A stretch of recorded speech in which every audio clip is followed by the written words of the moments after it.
Okay, welcome to the third module about BC Mod Stack. If you haven't watched the first two modules, I recommend you go back and watch them. The first video explains how and what the heck we're talking about and really goes over the fact that you need a nice, lean, fast theme that doesn't, isn't full of spaghetti code, but is built to be widgetized so that you can put your content in widgets instead of in the theme, right? And our overall goal is to arrive at a theme that is nice and lightweight, has the features you want, but doesn't require, you know, 1,000 files to be customized in order to look good, right? Now, if you haven't watched one of those, I'm going to just, this is going to be the techie video of the three, right? So buckle up if you're not super techie, you can follow along, but I'm going to speak a little bit tech to you guys right now. So if you haven't updated a BigCommerce theme or a Shopify theme, it works the same way. The way that it works is your old version of the theme, let's say, had 10,000 files, and your new version of the theme has 10,000 files, right? It's roughly the same files. Sometimes there's some more. Sometimes they deprecate some files and get rid of them. But for the most part, you have a lot of files here and you have a lot of files here, and your goal is to bring forward all of the old files into the new theme and either replace the files that have been upgraded in the new version or bring forward any customizations that existed in the old version, right? This means that if you make a mess in some dude's theme because you're coding and you're getting rid of entire folders, or you're just saying, I don't need this, let's put another thing in here.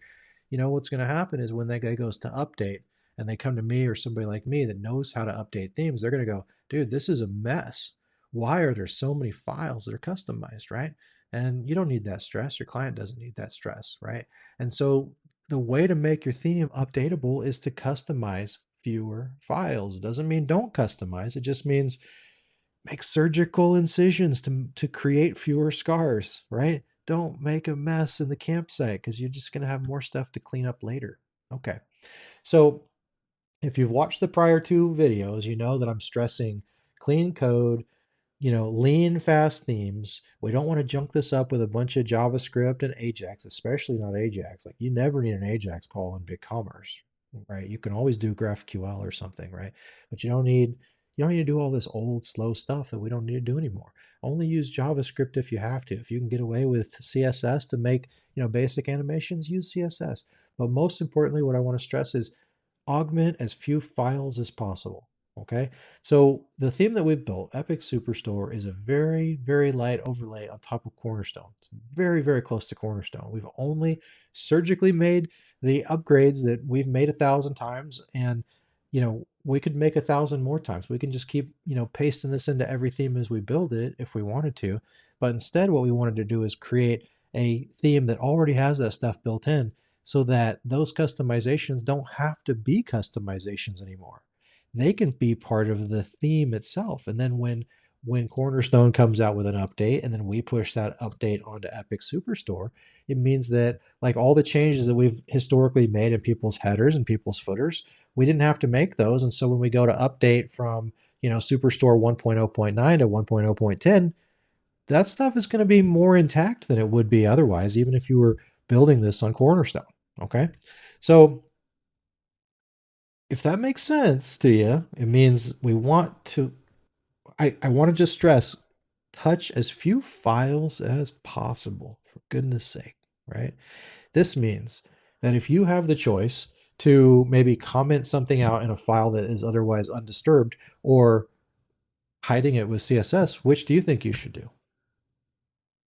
Probably the CSS one because you are most likely already going to have a custom CSS file. In fact, I'm going to show you guys where to get to it in this theme. Now, if you are new to BigCommerce, I'm going to just show you the absolute basics, but I wanted to kind of share that with you because I spend like my whole life cleaning up dev messes, and it doesn't have to be that way. And if you guys are a rival developer, like I'm not trying to take your job, I'm trying to help you do your job better. Okay. So let me share my screen. And first of all, I'm going to show you guys, how the theme works in the first place. So right here we have Epic Superstore Fashion 1.0.9. If you're new to BigCommerce, you cannot customize a default theme. So if you want to create a custom version, you have to make a copy. I'm going to call this Epic Superstore 1.0.9 clean,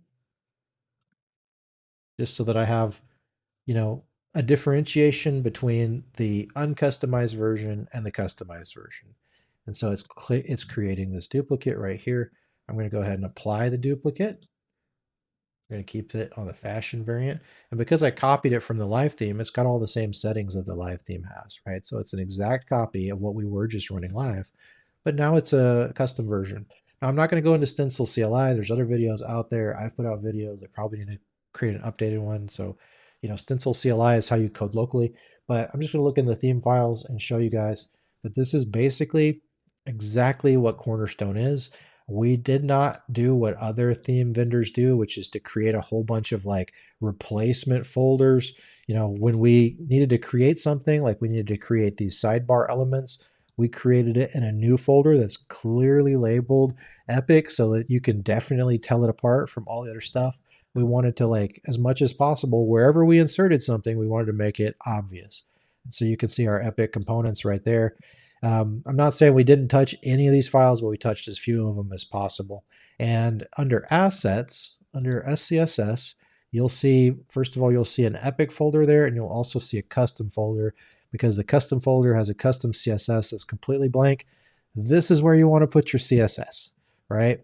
If you have to, you can edit some of this stuff in the Epic folders. I really recommend you stay out of all the other folders because, again, like if you go into SCSS, components, foundation, accordion, and then you customize this file. When you go to update this, 6 months, 12 months from now, you're not going to remember if the edit that you made in here was a customization or if it was something that, basically got updated in the new version, and it's going to make it really difficult for you to do updates. So, number one, keep your edits to a minimum, make them surgical, make them obvious so that when you go to update this down the road, it's really easy to find them. And the best thing that you can do is keep as many of your edits as possible just right here in this custom SCSS folder.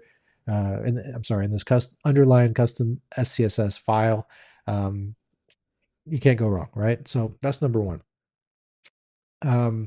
Number two, like, you're a developer, you can plink around in here. I just, just word of caution, keep it minimal, preferably keep it in the CSS folder so that, like, if you were able to do all of your customizations just in that one file, imagine, 1.0.10 comes out, you can apply it and then just move the contents of the custom CSS file forward. Like, that's an easy update. I've seen other developers just chuck out, 1,000 files, and it makes it just about impossible to update. So don't do that to your clients, right? Okay. Number two, the bigger of the two. Um, I'm not going to teach you guys how to code. Just, put the code where it is. But the guts of the homepage are meant to be widgets, right? So we don't need to code anything into like the homepage because it should all be widgetized. And in the prior video, I showed you guys or your clients how to get the widgets, how to apply the widgets, how to stick them in the page, how to start putting their content in. And in this video, I want to show you guys how to edit those widgets because this is cool. Now, prior to now, if you have tried building widgets or editing widgets or whatever, you have to do it basically through Postman, and it is a pain in the butt and don't recommend that way. I'm going to show you guys the epic way, the easy way that we've built for you guys, right? Um, Now to do that, we're going to go into apps, and we're going to go into page builder widgets, and this is where you or your clients found the widgets under BC mod stack in the first place. Okay. Now we can come into this create widget. I think I might change this to say create/update or something like that, because it's not just for creating widgets, it's also for updating widgets. And when you come in here, you can click this sync custom widgets, and then all of their custom widgets are going to appear here in a list, right? If you have multiple storefronts, you'll see the additional storefront here as long as it's active. If the additional storefront is not active, you won't see it here. So just activate it and then you'll see it here. So we're looking at the RV Gear Pro storefront. We've synced our widgets so we can see all the widgets that have been loaded here. So say you wanted to, let's just say we added this hero overlay widget to a page. Okay. I'm going to come back here and we're going to just view the live storefront here in this tab. Okay. And so this widget has an image. It's got an overlay here. And let's say we wanted to change that overlay from gray to pink. So what we can do is select hero overlay here. And if we scroll down, here's the name of it. You could rename it here if you needed to. Or if you needed to duplicate it, you could say hero overlay 2 and update it. Actually, that would just change the name of it. So what you could do is, duplicate the widget if you want to create a second variation of it, which I'm not going to do, but duplicate widget is very nice. Also, you can import and export widgets right here. So if you needed to transport something that you did custom to a different store, you could export it, which is going to download a JSON, then go to the destination store and click import. Yeah, it's really easy. So let's come in here and say, okay, what we want to do is we want to actually change the background of this overlay, which looks like it's HIO overlay, and there's a background color here. So we want to actually find where it says HIO overlay in the widget, and we want to just change this background. I could type today. We want to change it to pink. Okay. We're going to copy this. We're going to go into that widget creation utility. Again, we're editing the hero overlay widget, and we're looking for, what did it say? HIO overlay? HIO overlay. So here is the HIO overlay, and there's actually two instances of HIO overlay, right? Because this widget actually looks different if you look at it on mobile. It actually is going to take all that content and put it down here. So we don't want to screw this right here, or at least I don't want to screw with this for the purposes of this demo. I just want to change the background that's on desktop. So for that, we're going to scroll down here to where we see our media query and saying everything over 801 pixels. Here's where we target the hero overlay. Here's where the existing background color is. And so I'm just going to apply this new background below it to override it. And if I click update and refresh it on the front end, you can see that the pink stuck, right? So you don't have to go into Postman. You don't have to download the widget and find the right widget UID and then edit it and figure out how to upload it and change the version number and like all that stuff. You don't have to do all that stuff. All you have to do is go into our app, BigCommerce, Epic Page Builder widgets, click on the create button, find the widget that you want to edit in the list, and then make the change that you want to make. Now, I just showed you how to make a CSS change, right? But what if you wanted to make a change in the actual fields? I'm going to take out my pink because I just can't bear to see that.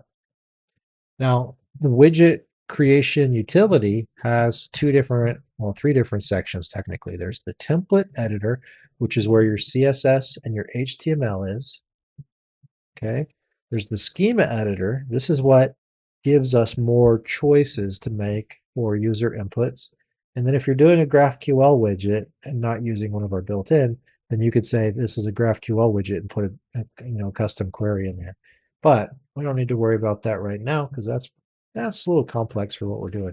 What we want to do right now is we want to look through the schema and we want to add a selection for an additional input. Like say we want to put like a little bit of eyebrow text above the title.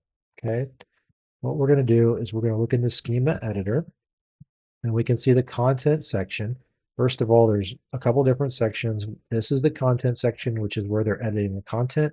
This is the settings where we've given you the default settings like the widths and the number, the max width and all this kind of stuff.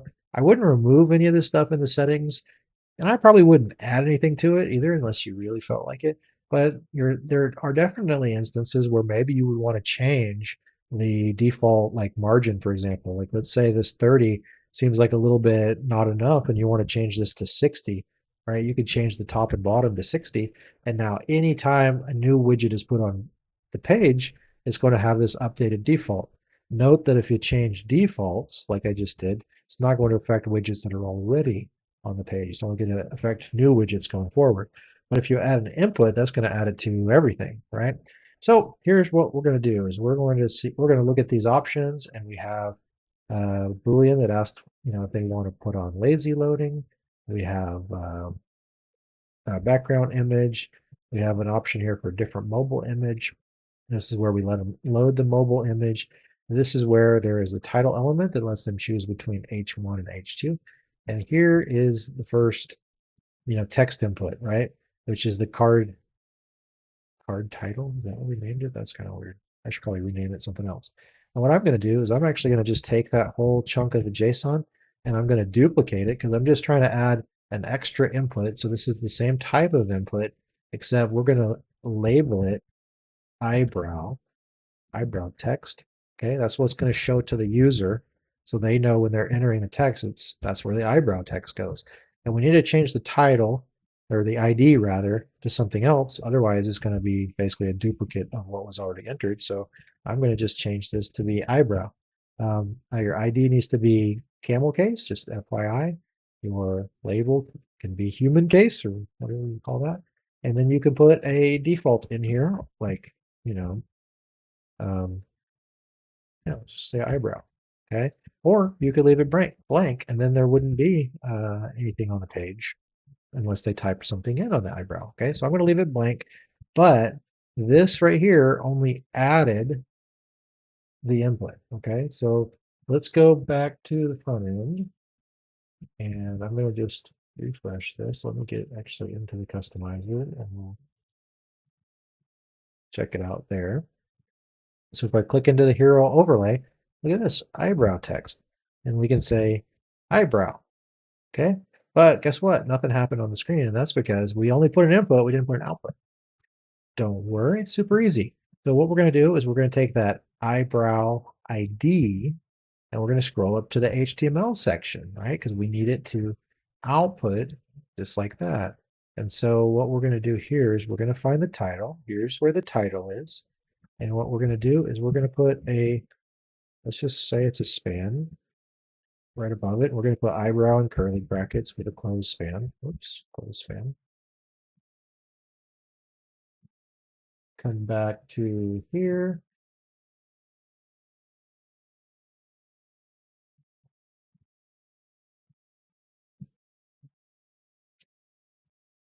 And guess what? It says eyebrow right there. Now, it's completely unstyled and it's super tiny.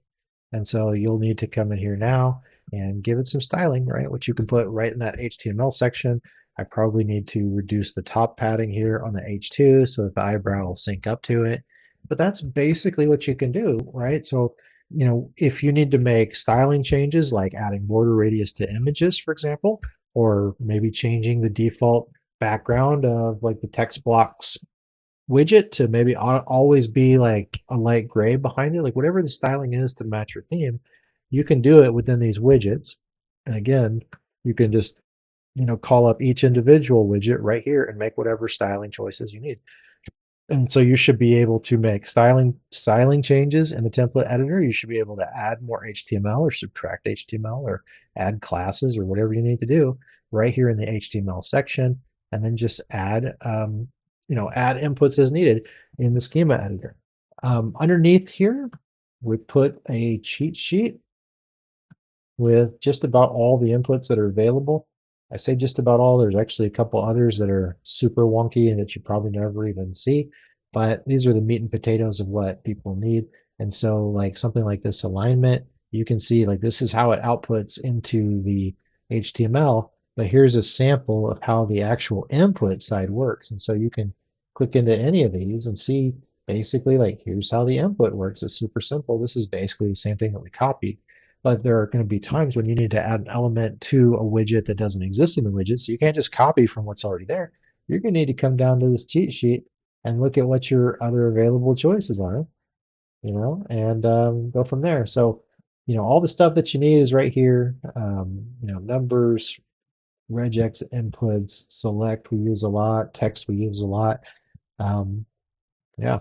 So this video is a little bit shorter than the others because we're getting right to the point here, which is you can edit the theme. Just be judicious in what you edit. Try and contain 80% of what you do to that CSS file. Let's keep this theme nice and fast and super upgradable. If you need to build more widgets, you can do it with this. There's a whole bunch of starter widgets here where you can start with these, or you can start with these hero overlays or the BCM widgets that we've done and make duplicates or edit what we've already done. The sky's the limit now. You have the tool, which is the Epic Page Builder Widgets app. You have all of the starting widgets, all the BCM widgets. You guys can be putting content on the page and then styling it as you go using these tools. If you are not a developer and you're still with me through all this stuff, reach out. We'd love to work with you. And, as I showed you in this, we can style these widgets to be whatever you need. And I'm a huge believer in getting the styling right on these hybrid widgets, these BCM widgets, because once you get the styling right, it should be as easy as just dragging this onto a page. If you wanted to use the BCM hero overlay on all of your category pages, for example, why not? Just get the styling right and then start dragging it in one by one to each category and dial it up the way that you want to. So we've given you guys the tools to make something lean, mean, fast, and still custom. Hopefully, if you've stuck with me this long, you know by now that BigCommerce is not a slow piggy. It's these pre-made themes that are the slow piggies. Your store can be better than that. Reach out if you need help. I appreciate your time, and give us a feel like if it helped. Thanks so much.